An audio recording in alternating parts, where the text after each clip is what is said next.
Boa noite, igreja. Que a paz seja convosco. Agradeço a cada um a presença desde já. E eu gostaria de convidar a orar nesse momento que nós estamos iniciando o nosso culto, né? A palavra de Deus será ministrada a você essa noite. Em nome de Jesus. Pai Santo e querido, obrigado por que teus filhos estão nesse momento conectados, não comigo, Senhor, mas conectados contigo, Deus. Conectados com a tua palavra, conectados com o Senhor da glória, o nosso Deus. Nós sabemos que a tua igreja, Pai, ela não para. Teu povo continua te adorando, teu povo continua te exaltando e declarando que só tu és o Senhor e que tu és o Deus dessa nação. Em nome de Jesus, fala conosco, Pai. Fala conosco, ministra o nosso coração. Fala com os teus filhos, Pai, cada um, em nome do Senhor Jesus. Em nome do Senhor Jesus. Eu quero te pedir, Deus, que essa palavra entre no coração de cada irmão e que ela possa produzir frutos, que ela possa trazer vida para cada um. Em nome do Senhor Jesus, nós te pedimos e te damos graças. Amém. Graças a Deus. Essa semana eu recebi uma fábula no celular. Umas 2 vezes eu recebi essa fábula. E hoje, né, coincidência ou não, nós não acreditamos muito em coincidências, mas hoje meu coordenador, ele postou essa mesma fábula no nosso grupo da empresa, né? E aí, ela realmente mexeu comigo, né? Hoje eu li pela 3ª vez e realmente, assim, ela me trouxe muitas reflexões. E eu gostaria que você me permitisse, nesse momento, de ler essa fábula para você, de começar essa palavra lendo uma fábula que diz o seguinte: é a fábula do burro. Um dia, o burro de um camponês caiu num poço. Não chegou a se ferir, mas não podia sair dali por conta própria. Por isso o animal chorou fortemente durante horas, enquanto o camponês pensava no que fazer. Finalmente, o camponês tomou uma decisão cruel. Concluiu que, já que o burro estava muito velho e que o poço estava mesmo seco, precisaria ser tapado de alguma forma. Portanto, não valia a pena se esforçar para tirar o burro de dentro do poço. Ao contrário, chamou seus vizinhos para ajudá-lo a enterrar vivo o burro. Cada um deles pegou uma pá e começou a jogar terra dentro do poço, sobre o burro. O burro não tardou a se dar conta do que estavam fazendo com ele e chorou desesperadamente. Porém, para surpresa de todos, o burro aquietou-se depois de umas 4 pás de terra que levou. O camponês ficou olhando para o fundo do poço e se surpreendeu com o que viu. A cada pá de terra que caía sobre as costas, o burro a sacudia, dando um passo sobre esta mesma terra que caía ao chão. Assim, em pouco tempo, todos viram como o burro conseguiu chegar até a boca do poço, passar por cima da borda e sair dali trotando. A vida vai lhe jogar muita terra nas costas, principalmente se já estiver dentro de um poço. O segredo para sair do poço é sacudir a terra que se leva nas costas e dar um passo sobre ela. Cada um de nossos problemas é um degrau que nos conduz para cima. Eu achei linda essa fábula. E se nós fôssemos olhar para o que estamos vivendo hoje, nós vamos encontrar algo bem parecido. Em tempos de confinamento, enquanto muitos estão desesperados por falta de dinheiro, outros estão vendendo máscaras. Enquanto lanchonetes, restaurantes estão fechando porque não tem clientes para atender, porque o cliente não está indo até esse restaurante, outros estão vendendo via delivery. Enquanto algumas pessoas estão em casa desesperadas, sem ter o que fazer, ociosas, vendo o tempo passar, outras pessoas estão aproveitando esse tempo para se profissionalizar, para estudar, fazer uma faculdade à distância ou até mesmo um cursinho profissionalizante à distância. Então, alguns estão olhando para esse tempo e estão pensando e enxergando tempos maus. Outros estão olhando para esse tempo e estão encontrando oportunidades para crescer, oportunidades para vencer. A igreja tem sido até uma prova disso, né? Quantos de nós nunca tivemos redes sociais nas nossas igrejas? E hoje quantas igrejas nós vemos com rede social, gravando cultos online, fazendo o que nós estamos fazendo hoje, né? Na verdade, a igreja, ela sempre passou por isso. Se nós lermos Atos, né, nós estamos estudando o livro de Atos, a gente vai encontrar quantas e quantas vezes a igreja foi perseguida, quantas vezes mataram os profetas do Senhor, quantas vezes perseguiram apóstolos, discípulos, mataram, quantos cristãos não sofreram naquele tempo. Mas um detalhe tão maravilhoso que a gente enxerga no livro de Atos é o seguinte versículo: e o Senhor acrescentava cada dia os que haviam de serem salvos. Então a igreja é um exemplo disso, né? Quantas e quantas lutas nós não passamos e continuamos crescendo, vencendo, não é verdade? E o que é isso, né? O que está acontecendo nos dias de hoje, tá? É nada mais, nada menos do que uma palavra muito usual hoje em dia, que na verdade se tornou até modismo para algumas pessoas, uma palavra chamada resiliência. Resiliência. Só que aqui não é qualquer resiliência, não é resiliência teórica, mas a gente está encontrando resiliência na prática. Pessoas que no momento da adversidade estão encontrando novas formas de conseguir vencer, sustentar a sua família, cuidar dos seus, adorar ao Senhor, né? Então novas formas são criadas nesses tempos, tá? Mas pastor, eu vim aqui para ouvir a palavra de Deus, né? Eu vim aqui para entender sobre Bíblia, tal, isso e aquilo. Mas na Bíblia não tem sobre resiliência. Se a gente pegar a palavra de Deus, o que nós mais vamos encontrar são homens e servos de Deus resilientes, vencedores, que na adversidade conseguiram vencer e encontrar novos caminhos para a sua jornada de vitória. Entre tantos versículos que nós poderíamos usar, eu escolhi um texto aqui em Daniel, um texto que fala de quatro homens. Daniel, capítulo 1, verso 6. O texto que eu vou ler um pouco extenso, mas eu quero que você fique atento a isso em nome de Jesus, não se disperse, tá? Daniel, capítulo 1, verso 6, diz assim: entre esses estavam alguns que vieram de Judá, Daniel, Ananias, Misael e Azarias. O chefe dos oficiais deu-lhes novos nomes. A Daniel deu o nome de Beltesazar, a Ananias Sadraque, a Misael Mesaque e a Azarias Abednego.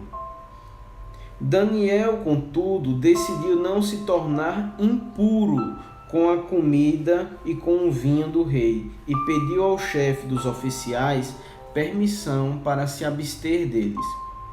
E Deus fez com que o homem fosse bondoso para com Daniel e tivesse simpatia por ele. Apesar disso, ele disse a Daniel: tenho medo do rei, o meu senhor, que determinou a comida e a bebida de vocês. E se ele os achar menos saudáveis que os outros jovens da mesma idade, o rei poderia pedir a minha cabeça por causa de vocês. Daniel disse então ao homem que o chefe dos oficiais tinha encarregado de cuidar dele e de Ananias, Misael e Azarias: peço-lhe que faça uma experiência com os seus servos durante 10 dias.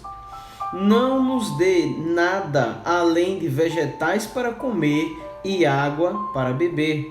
Depois compare a nossa aparência com a dos jovens que comem a comida do rei e trate os seus servos de acordo com o que você concluir. Ele concordou e fez a experiência com eles durante 10 dias. Passados os 10 dias, eles pareciam mais saudáveis e mais fortes do que todos os jovens que comiam a comida da mesa do rei. Assim, o encarregado tirou a comida especial e o vinho dos que haviam sido designados, e em lugar disso lhes dava vegetais. Para encerrar, verso 17 diz assim: a esses 4 jovens Deus deu sabedoria. Entenda, a esses 4 jovens Deus deu, não foi a comida, tá? Deus deu sabedoria e inteligência para conhecerem todos os aspectos da cultura e da ciência, e Daniel, além disso, sabia interpretar todos os tipos de visões e sonhos.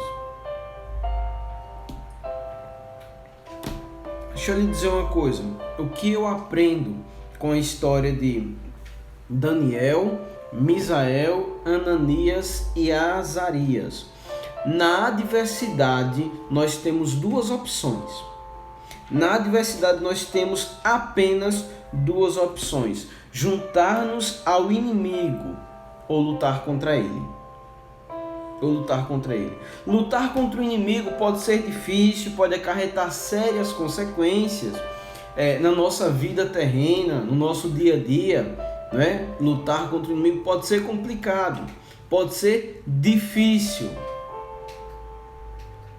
certo? Mas deixa eu te dizer uma coisa: lutar contra o inimigo vai salvar a tua vida. Vai salvar a tua vida.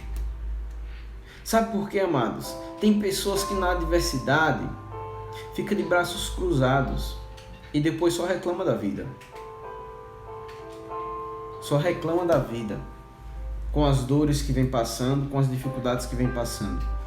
Tem pessoas que no momento difícil, quando deveria fazer o certo, acaba fazendo parcerias com pessoas erradas para poder vencer.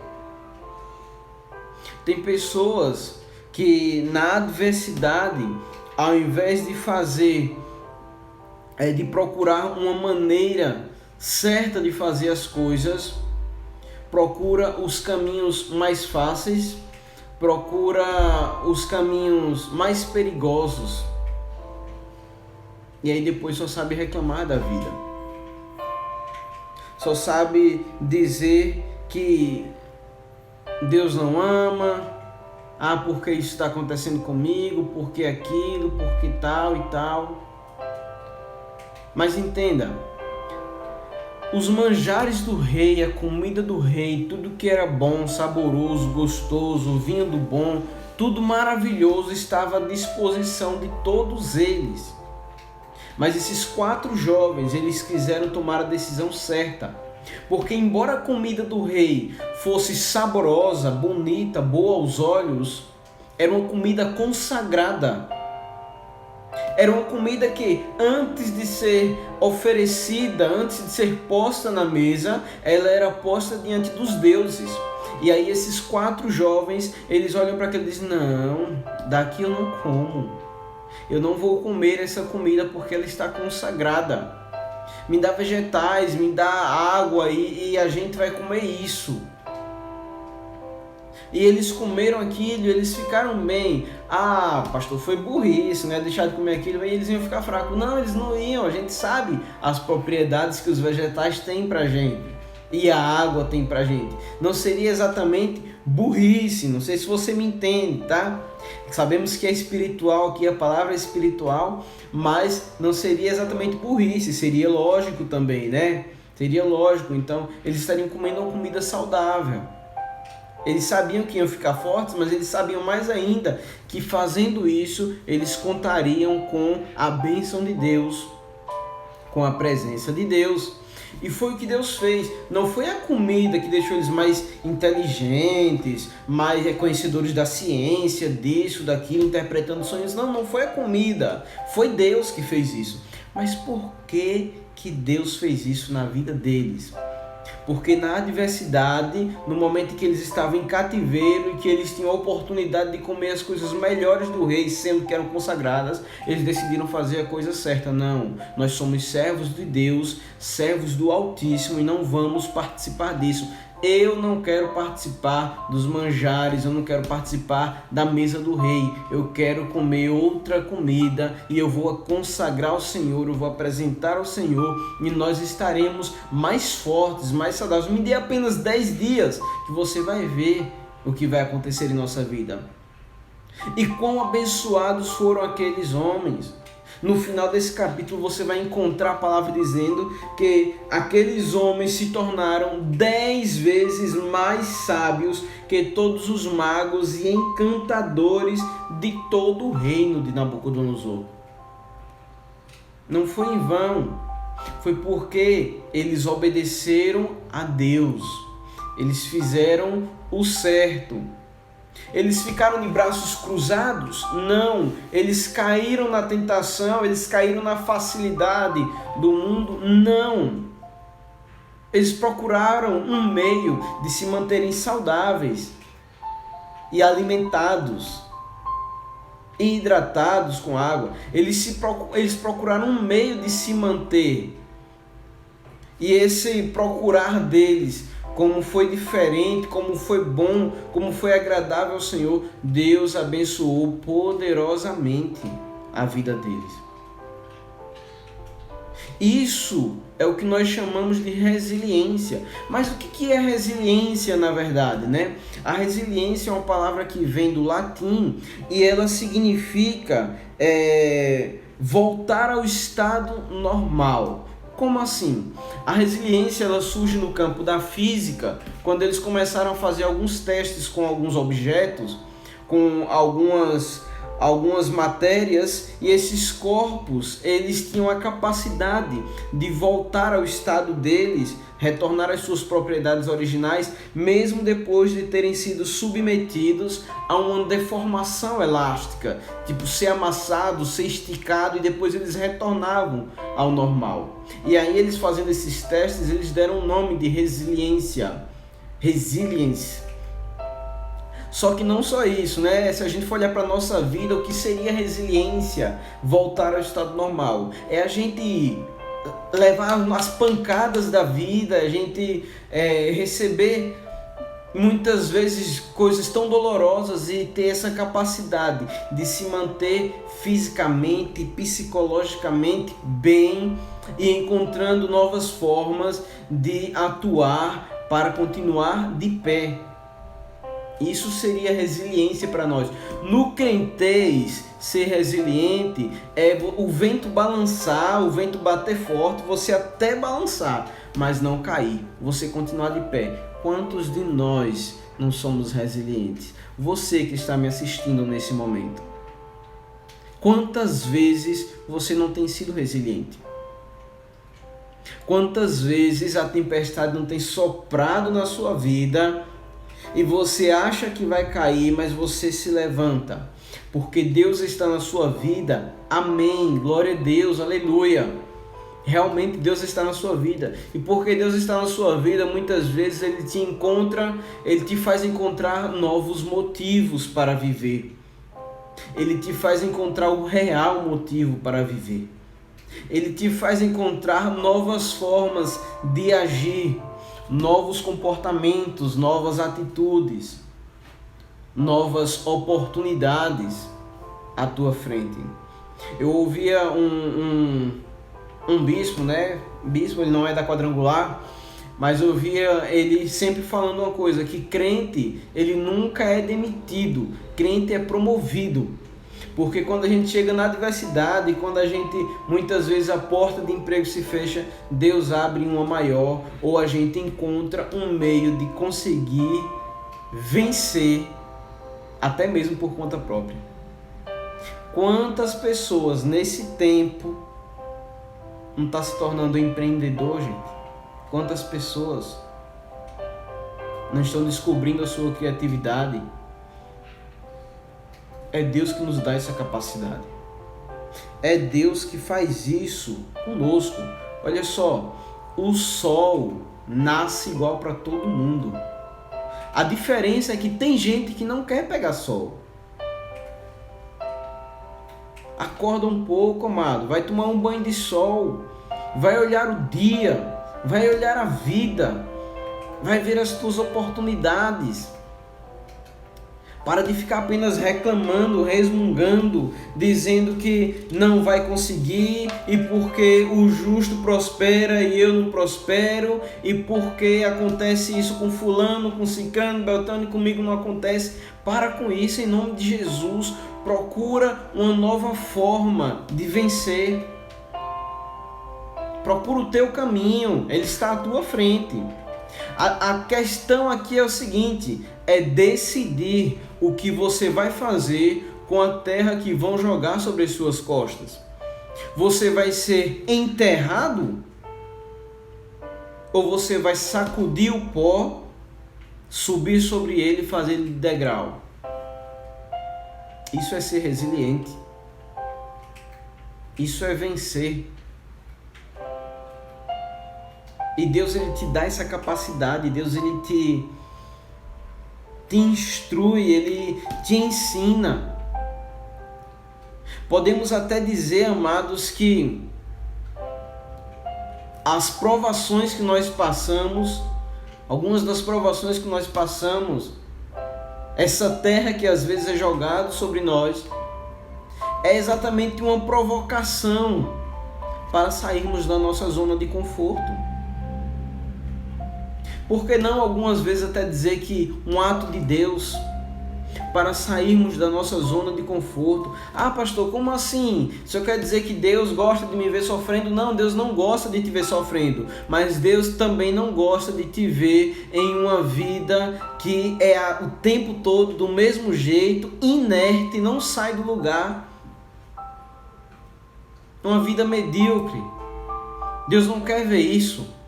Então, às vezes, nós somos provocados. Quer ver um exemplo disso? Romanos capítulo 5, verso 3. Se tiver com Bíblia, abra aí em nome de Jesus. Romanos capítulo 5, verso 3. Diz o seguinte: não só isso, mas também nos gloriamos nas tribulações, porque sabemos, presta atenção, sabemos que a tribulação produz perseverança, e a perseverança um caráter aprovado, e o caráter aprovado nos traz esperança, e a esperança não nos decepciona, porque Deus derramou seu amor em nossos corações por meio do Espírito Santo que Ele nos concedeu. Como assim? Caráter aprovado. Entenda, você só é aprovado quando você vence a tribulação. E como é que eu faço para vencer a tribulação? Perseverando, lutando. Não é hora de parar, é hora de levantar a cabeça, marchar, andar. Você não pode parar, meu irmão. as provas, as lutas, as tribulações, quando vierem sobre você, não podem parar os seus pés. Não podem parar os seus pés. Me veio até uma música agora do Fernando Brum, nas antigas, do meu tempo, né, que dizia: ninguém pode parar os meus pés, ninguém pode parar as minhas mãos, ninguém pode calar a minha voz, ninguém jamais pode me deter. Então assim tem que ser a nossa vida. Ninguém, nada, jamais pode nos deter. Por quê? Por quê, pastor? Por quê? Porque a palavra de Deus diz que nós somos mais que vencedores. Mais que vencedores. Você é mais que vencedor em nome de Jesus. Então não pare. Ninguém jamais pode lhe deter. Você é mais que vencedor em nome de Jesus. Levanta a cabeça. Vai à luta em nome do Senhor Jesus. Eu quero citar mais uma pessoa para a gente encerrarmos. Eu quero citar uma pessoa na Bíblia que para mim também foi um exemplo de resiliência. Um homem chamado Jacó. Eu sei, tá? Talvez se diga: pastor, mas Jacó era meio doidinho, Jacó ele aprontou muito, ele teve o que mereceu. Não é bem assim, né? Eu sei que Jacó errou, ele enganou o pai, mas olha como estava a vida de Jacó agora. Jacó estava fugindo do irmão que estava querendo matá-lo, e agora ele sai com a roupa do couro para uma terra que ele não conhecia, procurar um tio que ele nunca conheceu. E aí quando ele encontra esse tio, ele trabalha 7 anos, o tio dele era um nó cego, misericórdia, e ele trabalha 7 anos para casar com a filha desse tio, com a prima. E esse tio nó cego engana ele, dá outra filha mais velha, e aí ele tem que trabalhar mais 7 anos por aquela mulher que ele amava. Olha a situação em que Jacó se encontrava, sofrendo ali, mas tudo pela pessoa que ele amava, pagando os erros dele do passado, a gente sabe, mas tudo isso ele fazia pela pessoa que ele amava. E aí depois disso ele ainda trabalha para o tio, se eu não me engano mais 10 anos, ele trabalha para o tio, e o tio muda o salário dele direto. O tio tirava onda, o tio mexia demais com o salário dele. Quando via que ele estava crescendo, prosperando, ele disse: não, agora você não vai mais fazer desse jeito não, o seu salário vai ser esse. E aí ele mudava tal, e aí Jacó ia aquele trabalho todo novo de formiguinha para conseguir suas posses. Então foi difícil para Jacó. Agora quando Jacó ele se dá conta de que ele está apenas trabalhando, seu tio enriquecendo, e ele na mesma vida de sempre, sem sair do lugar, aí Jacó tomou uma decisão. Ele vai negociar com o tio. E aí eu quero ler com você, vai ser um texto um pouquinho longo também, mas eu quero ler com você para que você entenda um pouco dessa história. Gênesis 30, verso 31 diz assim: então Labão perguntou: que você quer que eu lhe dê? Não me dê coisa alguma, respondeu Jacó. Voltarei a cuidar dos seus rebanhos, se você concordar com o seguinte: hoje passarei por todos os seus rebanhos e tirarei do meio deles todas as ovelhas salpicadas e pintadas, todos os cordeiros pretos e todas as cabras pintadas e salpicadas. Eles serão o meu salário, e a minha honestidade dará testemunho de mim no futuro, toda vez que você resolver verificar meu salário. Se estiver em meu poder alguma cabra que não seja salpicada ou pintada, e algum cordeiro que não seja preto, poderá considerá-los roubados. E disse Labão: de acordo, seja como você disse. Naquele mesmo dia, Labão separou todos os bodes que tinham listras ou manchas brancas, todas as cabras que tinham pintas ou manchas brancas, e todos os cordeiros pretos, e os colocou aos cuidados de seus filhos. Afastou-se então de Jacó a distância equivalente a 3 dias de viagem, e Jacó continuou a apacentar o resto dos rebanhos de Labão. Jacó pegou galhos verdes de estoraque, amendoeira e plátano, e neles fez listas brancas, descascando-os parcialmente, expondo assim a parte branca interna dos galhos. Depois fixou os galhos descascados junto aos bebedouros na frente dos rebanhos, no lugar onde costumava beber água. Na época do cio, os rebanhos vinham beber e se acasalavam diante dos galhos e geravam filhotes listrados, salpicados e pintados. Jacó separava os filhotes do rebanho dos demais e fazia com que esses ficassem juntos dos animais listrados e pretos de Labão. Assim foi formando seu próprio rebanho, que separou do de Labão.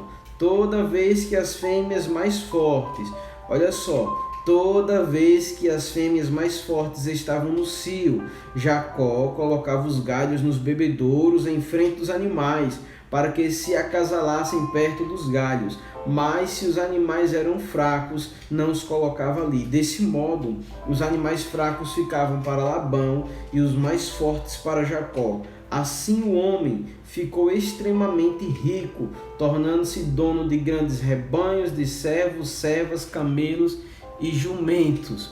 Gente, deixa eu te dizer uma coisa.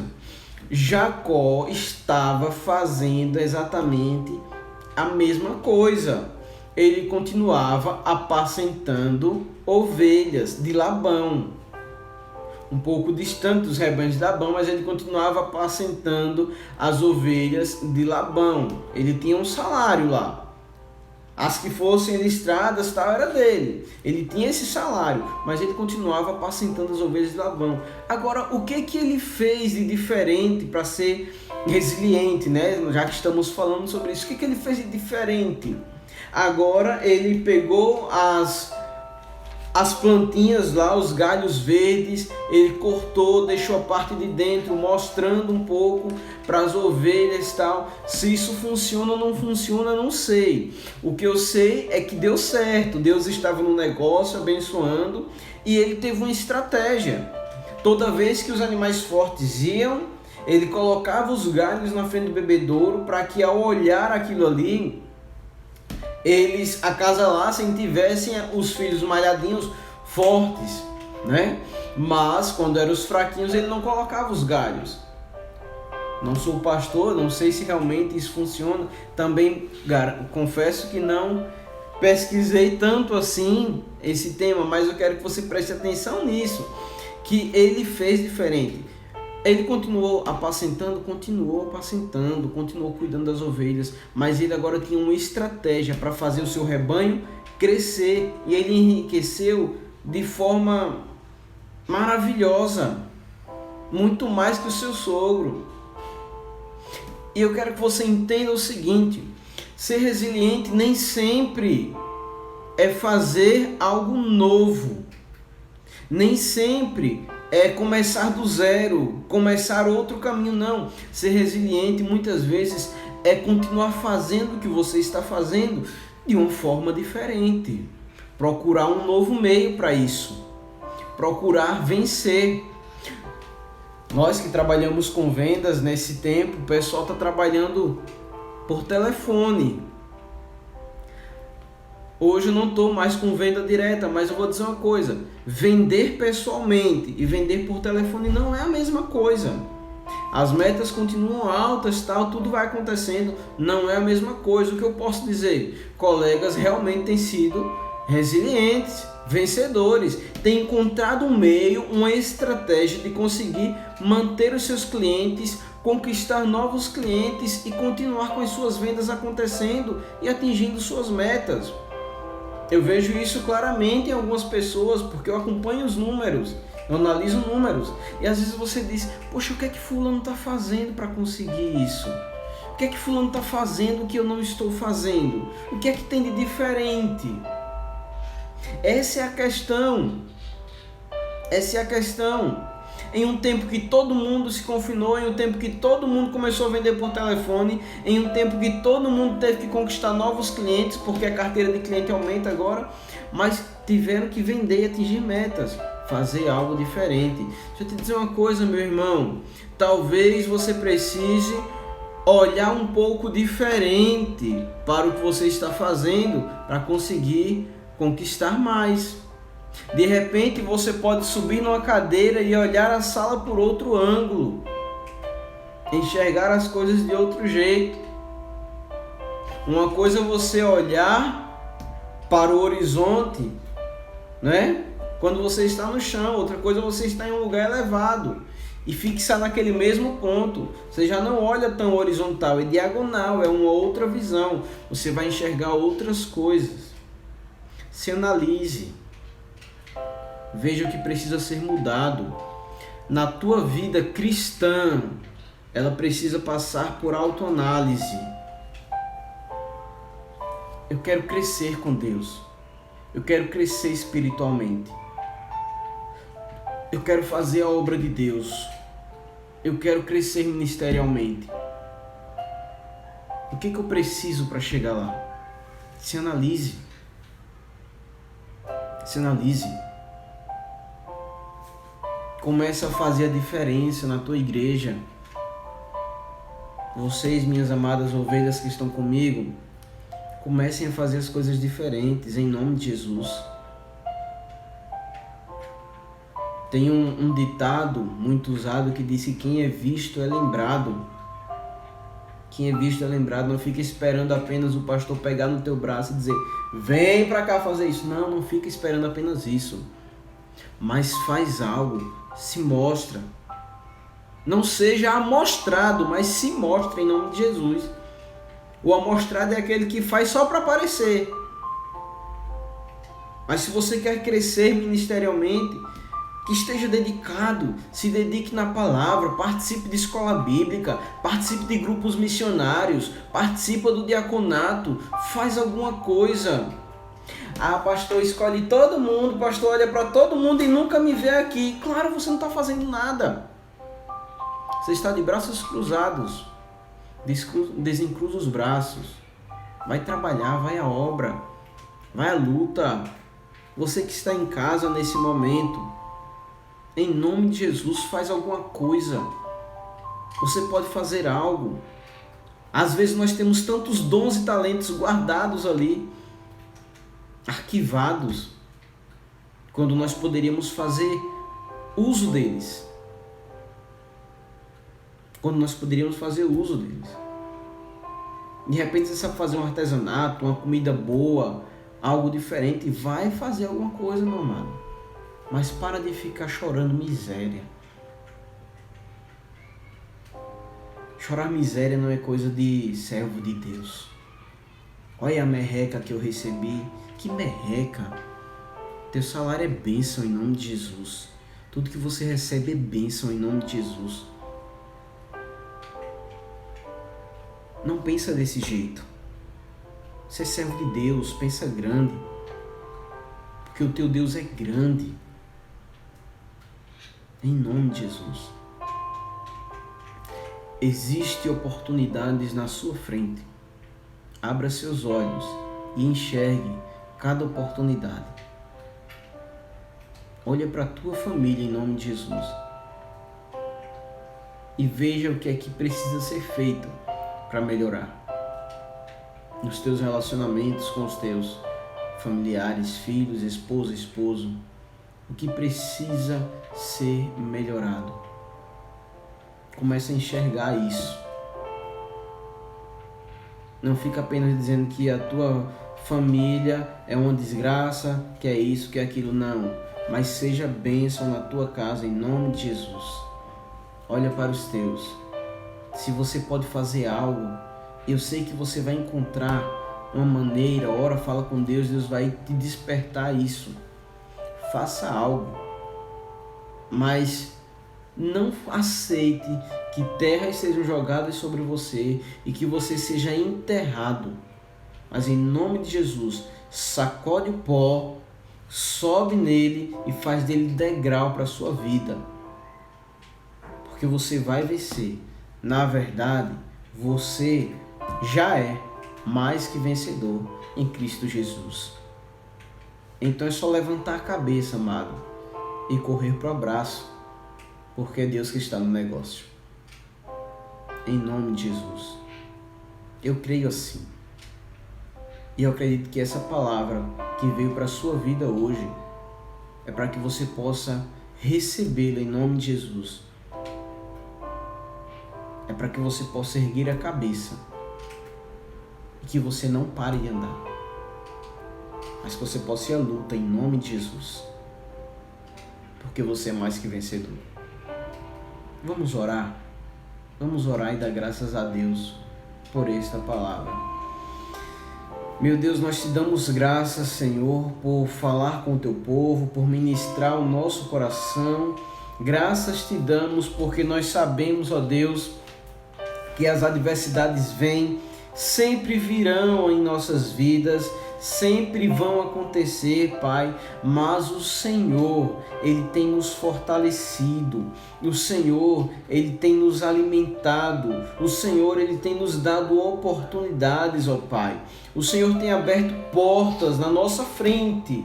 Às vezes, nós não queremos enxergar essas portas, mas que em nome de Jesus a nossa visão tenha sido alargada essa noite, Pai, e que em nome de Jesus nós possamos enxergar as portas que o Senhor coloca diante de nós, Pai, e que nós possamos entrar por elas e que nós possamos vencer em nome do Senhor Jesus, porque nós cremos na Tua palavra quando diz que nós somos mais que vencedores, ó Deus, e mais que vencedor, ele não fica de cabeça baixa, ele não fica, ó Deus, no chão prostrado, Pai, mas ele levanta a cabeça e ele trabalha e ele vence e ele luta, ó Pai, porque quem vai nessa batalha, quem vai à nossa frente é o Senhor Todo-Poderoso, é o Senhor da glória.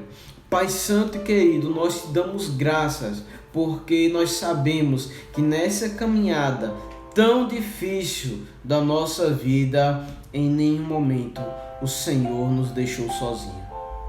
Mas o Senhor está caminhando conosco e nos momentos mais difíceis o Senhor nos coloca nos braços, o Senhor nos carrega, o Senhor tem nos alimentado, tem nos sustentado todos os dias, Pai. E nós só podemos ser gratos a Ti, ó Deus. Nós só podemos ser gratos a Ti, Pai. Tu és bom, Tu és maravilhoso. Continua conosco, Deus. Abre a visão dos Teus filhos em nome de Jesus. Em nome de Jesus. Abre a nossa visão para enxergarmos as bênçãos que o Senhor coloca em nossa frente e fazer dela, Deus, degrau para a nossa vitória, Pai. Em nome de Jesus. Em nome de Jesus. Que vários e vários degraus sejam colocados à nossa frente. E que possamos subir cada dia mais para a honra e glória do Teu santo nome. Que o grande amor de Deus, a graça do nosso Senhor e Salvador Jesus Cristo, a comunhão e a consolação do Espírito Santo seja com todos, hoje e sempre. Amém.